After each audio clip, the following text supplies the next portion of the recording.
Welcome to our webinar on importing course content into your Canvas course. So today we have a tip sheet prepared that I'm going to use, and I'll share my screen. So in our importing course content webinar, we're going to review what the course import tool is in Canvas, how it works. We'll go through the steps on how to use the course import tool. We'll actually demonstrate the full import process. We'll go through some of the steps, what you'll want to do after you import your course content to prepare your course to teach in Canvas. And then last, we'll just go over some items to remember, things that are and are not imported or migrated, and we'll point you to some relevant resources that's prepared by Canvas that you can access at a later date. So first things first, what is the course import tool? It's a tool built into Canvas that will enable us to copy course content where we can pull in a full course into a sandbox shell or some other course shell, or we can import individual activities, all from existing courses. So we can copy content from Canvas courses. We can also import content from a Moodle backup file, which we back up the course from Moodle itself. It comes in as an MBZ file type, and we would import that using the same tool. And another feature we'll go over with this course import tool is a setting that allows us to automatically update due dates to align with the new semester date. So as you import content from a fall semester shell to a spring semester shell, we can put in the start and end dates of each semester to automatically update any due dates you have, which is a really cool feature, and it works well for those who are sticking with the same sort of pacing from semester to semester. So we'll go over how that works. So I'm going to jump over to my Canvas instance. So when you log into Canvas, you'll land on your dashboard, and content will be organized into published and unpublished courses. The way the course import tool works is you want to go into the course that you're importing content into, not the course you're importing content from. So I am going to be importing my content into this sandbox. So I'll open my sandbox, which is preloaded with our template. So that is what's visible right now is our template homepage. But if I jump over to modules, we'll see that we have our template content within this course, but no other course content. So this is essentially like a blank shell just with our template. I'm going to go back to the course homepage, and there are menu items on the right side of the course homepage. I'm going to choose import existing content. So this is our course import tool. Now, step one for importing course content is to choose content type. For this example, we're going to choose to copy a Canvas course. So this is importing content that already exists within Canvas.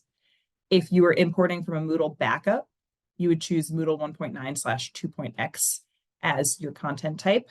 And the following steps are going to look the same, whether we are copying a Canvas course or choosing a Moodle backup. Now we are going to search for the course that we are importing content from. For instructors, this is going to look a bit different in that you will have a drop-down menu in this search for a course section. So when you click the drop-down menu, you should see every course you're enrolled in, either as a teacher or a non-editing teacher. For migrated courses, you have been added to those courses as a non-editing teacher because they are meant to serve as an archive. So we can access content should you accidentally delete something as you're rebuilding in Canvas, or maybe you intentionally delete something and then change your mind. So all migrated courses will not be editable. That's why we're importing them into our sandbox to work on them. So if you click the drop down, you should see the title of migrated courses that you were enrolled in. But for my purposes, I'm going to type in the course I want to import from. And the reason it looks different for me compared to what you would see as an instructor is that I'm in Canvas with more permissions as an administrator. Since we're instructional designers, we need access to all courses, but you'll only have access to those that you were enrolled in. So I've chosen to import content from my CBW import course, and I'm importing it into my sandbox. This step, now we're going to select what content we import. We are going to choose to select specific content, even if you are going to import all content from your migrated course. And this has to do with some of the settings that we don't want to be overwritten from the migrated courses into your sandbox courses. Now, if you wanted to, at this point, you could choose to adjust your events and due dates by checking this box, where you can either shift dates or remove them entirely. And so if you choose to adjust events and due dates, what you'll need is the beginning date, what it was and what we're changing it to, and end date, what it was and what we're changing it to. There are also additional options if you wanted, say in here's a good example. This spring, classes started on a Thursday, but in the fall, they'll start on a Monday. And so we can move our start dates around as necessary. And I think that's the only substitutions are moving some days around. So for this example, I'm not going to adjust events and due dates, but I'm going to copy a Canvas course into my sandbox. I'm copying content from the CBW import course shell. I'm selecting specific content. And now I'm going to click import. Now notice I clicked import, but we aren't actually running the job yet. We're waiting for selection. I see this gray box that says waiting for selection. So I'm going to choose to select content. Here's where we tell Canvas what content we want to bring in. Now, for the purposes of importing migrated course content into a sandbox, we do not want to choose to import course settings and syllabus body. We're going to leave these unchecked. And that's why we chose to select specific content instead of pulling in the full course.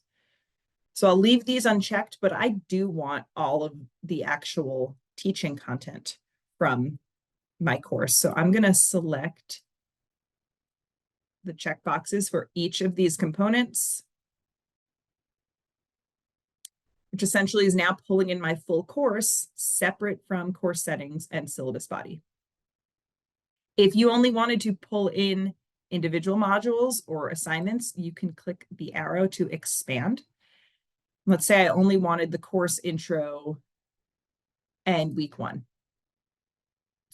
Or maybe I don't want to pull in any full modules, and instead I just want to pull in specific assignments, like the first test or the first discussion.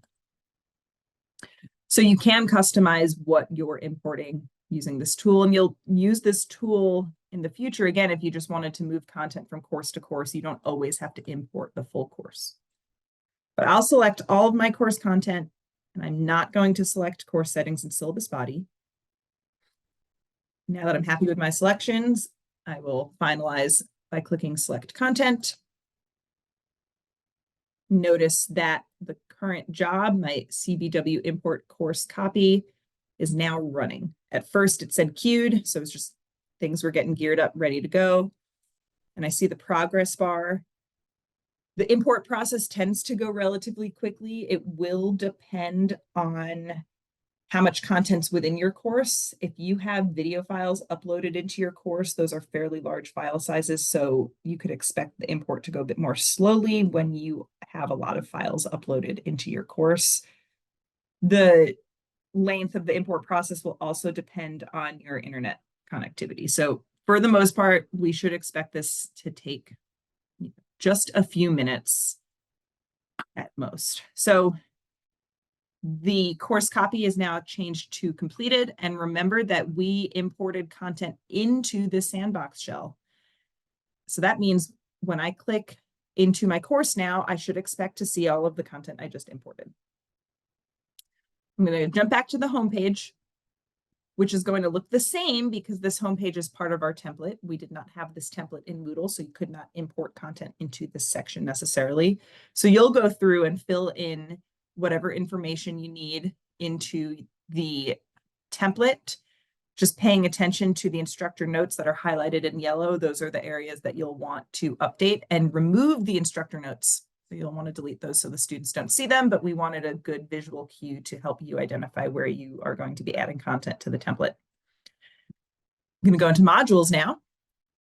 This is where I expect to see my content.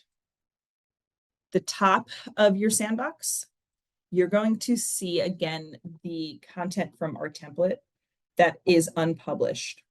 In this case, the instructor module, this is something you're not going to want to publish because this is information for you on how to use the template and how you might want to customize your course. I'm going to collapse this module. Getting started, this is a module for students where you would add welcome message, instructor information. You can list student resources, course Q&A, intro forums. Again, this is part of the template, and all template items are unpublished by default, so you would want to publish this.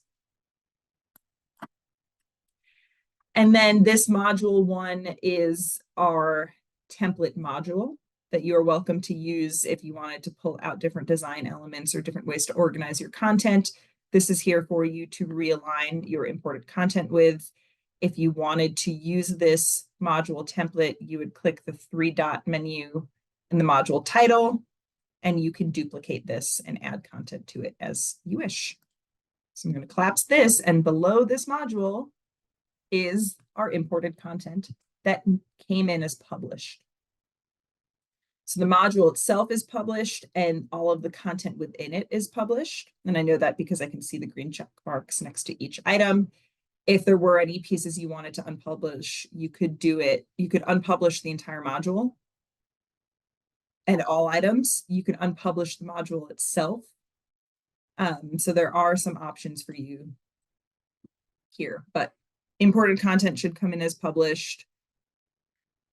So that is the course import process itself, but the next step here, as outlined on our tip sheet, is to review course content and activities. So this is where you really get to see how your content migrated from Moodle to Canvas. Something to keep in mind is that we're working with 2 different learning management systems, and so things are going to look different than what you're used to in Moodle. So you will want to take some time to familiarize yourself with the flow of Canvas, how content is organized in modules compared to sections or topics in Moodle. The third-party vendor that we worked with to migrate course content applied what's called custom transformations that allowed us to pull in content from Moodle that didn't necessarily have direct equivalencies in Canvas. So you may have used tools in Moodle that don't exist in Canvas, in which case the content should come in, but it will look different.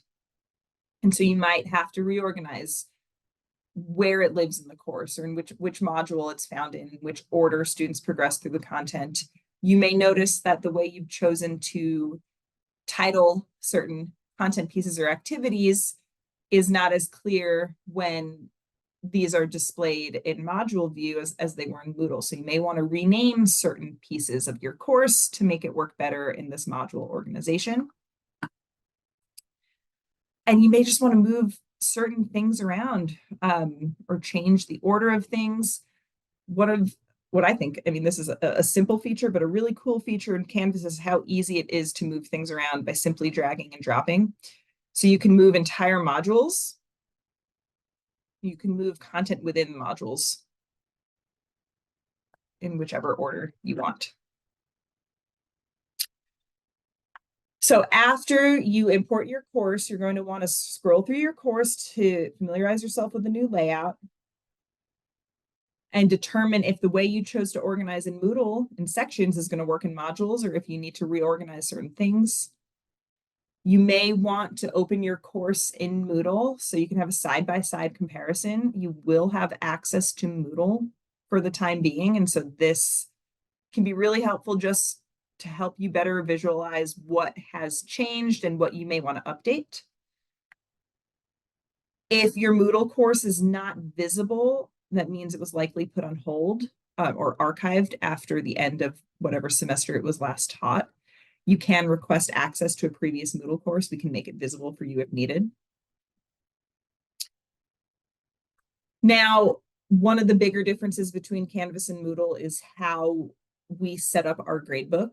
If you are someone who used weighted categories in the Moodle gradebook, so say you had assignments worth 20% and discussions worth 15%, exams worth 40%, and so on, those gradebook categories are referred to as assignment groups in Canvas. And you'll want to check those. The category weights should have been imported during the migration process, but you do want to double check. So we're going to go to the assignments index in the course navigation bar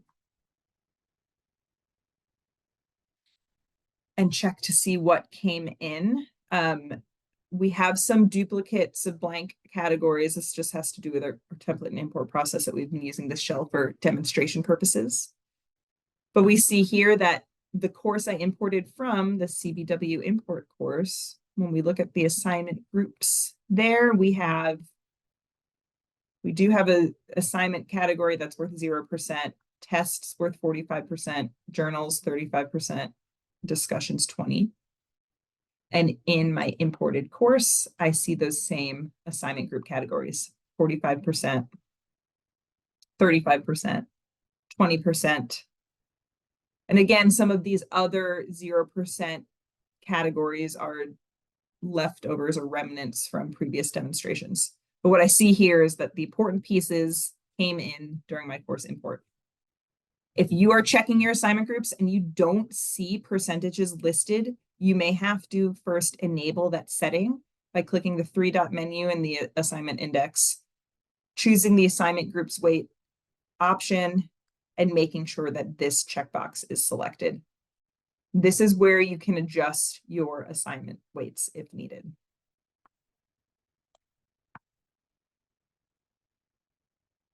So you've reviewed your course content just to see how it's organized in modules. You may have compared to see what it looks like in Moodle versus Canvas. You checked your assignment groups to make sure they're weighted properly and aligned with your syllabus. And now you can start working with your content itself. Content is built in pages, and activities can be built using discussions, assignments, and quizzes. The tip sheet, I should have mentioned this earlier, but the links within the tip sheet point you to relevant Canvas instructor guides, which are a really great resource, and I encourage you to use those if you have questions or need to remember how to do something within Canvas. So import process, it's done. Things to remember. You want to make sure you've imported what you need before you start editing your content. So if you import the same content twice, any edits you initially made will be overwritten by the second import. So this is only going to matter if you end up importing the same module twice or the same page twice. If you use LTIs or external tools in your course, you'll likely need to reconfigure them once they've been imported into a new shell. If you use an LTI that is not available in Canvas, you'd want to reach out to UM Online to see if it's something we can add. We would have to do a thorough accessibility review of any new LTI that we would add to the course. Rubrics. So if you've used rubrics, checklists, or marking guides as grading mechanisms in Moodle, those did not migrate through the migration process. So these will need to be rebuilt. But again, you can still access your courses in Moodle through the end of fall 24 if you need to reference rubrics. Right now, our recommendation, unfortunately, is to complete this manually by copy and pasting into the rubric tools. We're investigating some other potential options to help speed that process up, but for now, copying and pasting is going to be the easiest and most simple way to rebuild rubrics other than the manual component. Then last but not least, we have Canvas instructor guides. Like I just mentioned, we have them linked in the tip sheet above, but we encourage you to use the instructor guides. They're a really, really great resource and they are kept up to date. And if you needed or wanted more Canvas training, don't forget that you can access our on-demand Canvas Essential course if you needed to review content. Again, Canvas Essentials will point to relevant instructor guides and include some great videos and screenshots to help orient you to our Canvas instance. And we will be offering additional trainings in GrizHub. So we'll have 30-minute webinars on specific topics. We will still continue to offer 90-minute Canvas Essentials webinars as well, which will review the content in the on-demand Canvas Essentials course. And that concludes our webinar on importing course content.